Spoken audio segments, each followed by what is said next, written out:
जर हिंसा होत असेल तर ती आम्हाला मान्य नाही. अशा पद्धतीनं मी अतुल लोंढेजी थोडंसं थांबवतो, कारण राजू वाघमारे जे 8:30ला येणार होते, पण अर्थात ते एका दुसऱ्या इंग्रजी वाहिनीवरती चर्चेत असल्यामुळे मी त्यांना घेऊ शकलो नाही. पण ते आता आलेले आहेत. मला तुम्हाला थोडंसं मध्ये थांबावं लागतंय, कारण त्यांच्याकडून उत्तर घ्यावं लागेल. राजू वाघमारेजी, विषय सगळा तुमच्या समोर आहे, मी फार प्रश्न सांगत बसत नाही.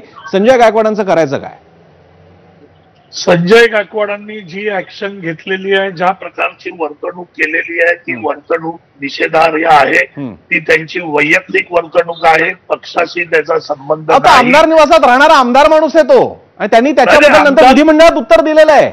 आणि तुम्ही ते सगळं वैयक्तिक कसं काय असू शकतं? काल भाजपचे नेते सुद्धा निशिकांत उभे वैयक्तिक, हे काय हे वैयक्तिक? मग तो माणूस आमदार कधी असतो आणि वैयक्तिक कधी असतो? एक लक्षात घ्या, आमचे नेते आदरणीय एकनाथ शिंदे साहेब पण म्हणाले की हे सगळं वागणं अजिबात सगळं चुकीचं आहे, आणि त्या समितीचे अध्यक्ष अशा प्रकारे वागणं कम्प्लीट चुकीचं आहे. हे वागणं बरोबर नाहीये. त्याच्यामुळे शिवसेना पक्ष, आदरणीय एकनाथ शिंदे हे कोणी, आम्ही त्याच्या वर्तणुकीशी सहमत नाही आहोत. त्याचं वागणं हे 100% चुकलेलं आहे. कोणावरही अशा प्रकारे हिंसा करणं हे चुकीचं आहे. जरी तुम्ही आमदार असाल, कितीही काय झालं तर त्याच्यावर काम करायला, त्याच्यावर ऍक्शन घ्यायला काही गोष्टी आहेत, त्याचा वापर तुम्ही करायला पाहिजे.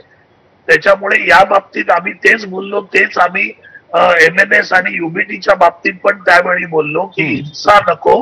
ज्यांना कोणाला मराठी येत नाही बोलायला त्यांना मारणं चुकीचं आहे. मराठीचा अपमान कोणी केला किंवा काय अस्मितेला दुखावलं तर त्याबाबत एखादा माणूस कंटाळून ऍक्शन घेऊ शकतो, ते समजू शकतो. पण अशा प्रकारे व्हायलन्स हे चुकीचं आहे. त्यावेळी पण आम्ही सांगितलेलं की सरकार याच्यावर निर्णय घेईल. पण राजू वाघमारे, आता संजय गायकवाडचं होणार काय?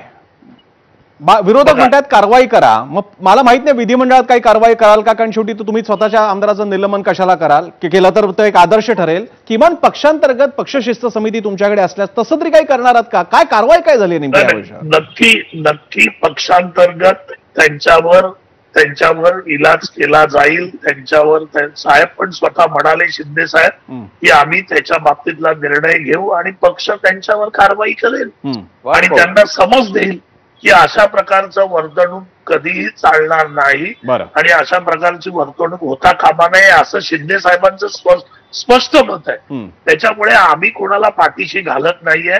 जे चूक आहे ते चूक आहे. शिंदे साहेब, त्यांना आपण कॉमन मॅन म्हणतो, सामान्य माणसाचा मुख्यमंत्री आणि उपमुख्यमंत्री आहे तो. अशा प्रकारे कोणी आमदार आणि सामान्य माणसाबरोबर वागलेलं आम्हाला सहन होणार नाही. मला राजू वाघमारेजी, आपल्या या स्पष्टीकरणामुळे मला ते प्रसिद्ध इंग्रजी वाक्य आठवलं की सगळी माणसं समान आहेत, काही अधिक समान आहेत.